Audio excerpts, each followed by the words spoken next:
The journey into Egypt was never meant to start like this.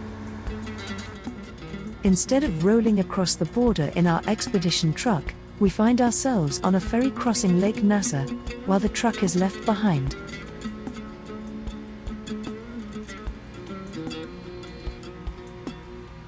At this remote border, the rules seem to change overnight. What was possible yesterday is suddenly impossible today. The military won't let us enter, not until Cairo gives the green light. We are completely taken aback. Well, we had to leave the truck behind on the border between Sudan and Egypt, basically no man's land. I had quite a heavy day with the police at the border. They just wouldn't relent, saying that the central drive truck is, they don't know what to do. We are stranded in a no man's land of uncertainty.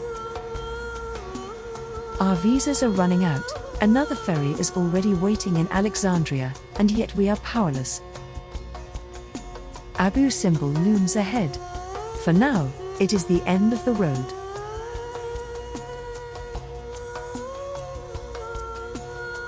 Our fixer, Mohamed, is doing everything he can.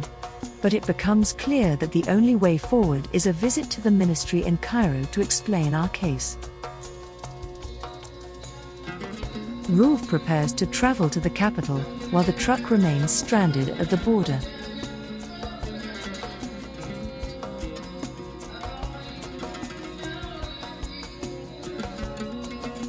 In the lobby of the small hotel where we've been staying since our arrival in Egypt, the television suddenly breaks with urgent news: a terrorist attack has struck the country.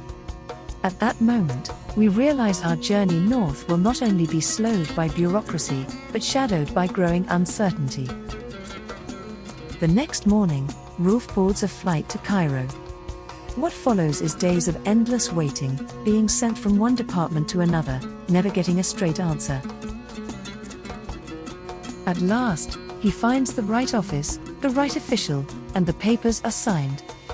An incredibly frustrating process, but finally, there is hope. Roelf is on his way back to rejoin Dominique in Abu Simbel, both of them waiting anxiously, wondering if this time the truck will be released. Well, it's the first time that we're on the ferry to go and fetch our truck at the border. I just came back from Cairo. Papers were signed. We just hope that everything's going to go smoothly, and hopefully we'll be on the truck driving it back into Egypt today.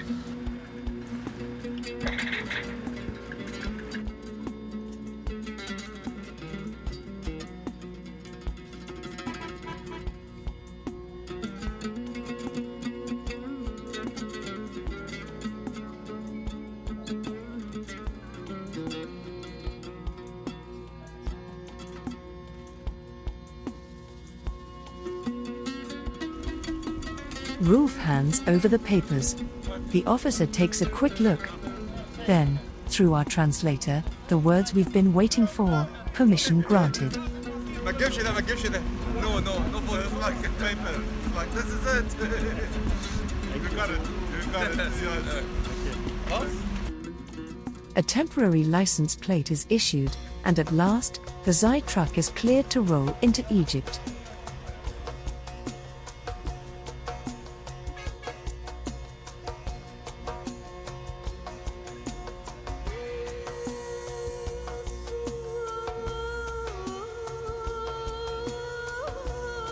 The ferry across Lake Nasser isn't just for travelers like us. Day after day, it carries trucks and cargo, a vital link between Sudan and Egypt. For many transport companies, this route is the only way to move goods across the border, from fuel and food to everyday supplies.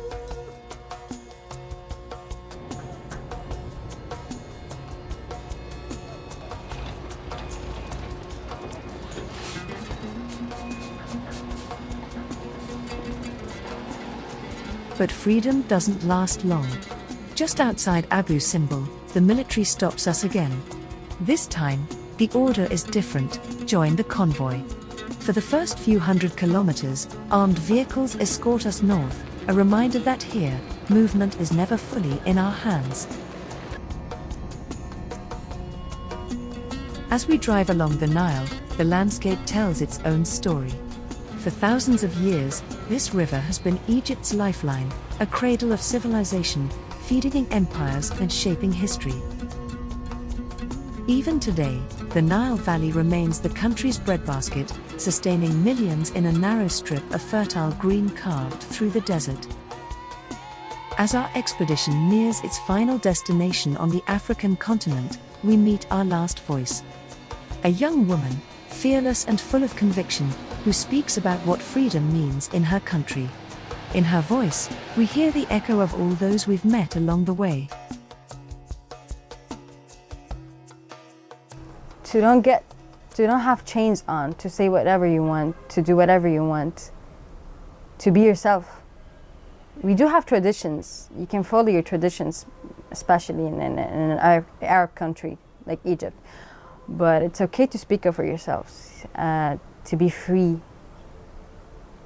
Just speak up. My biggest dream is to become a lawyer, defend people.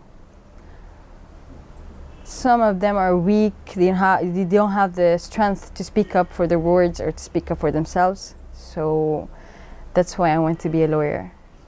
I don't know if you heard about the 25 revolution in Egypt. So after that, a lot of people went to prison. Some of them were innocent, some of them were not. But no one's there to stand for them. So I guess this was my trigger. So I hope that I become a good lawyer and to accomplish everything I want. Egypt is great, but as a person or as a human being, to speak up is not that easy. So it's challenging, but I love challenge.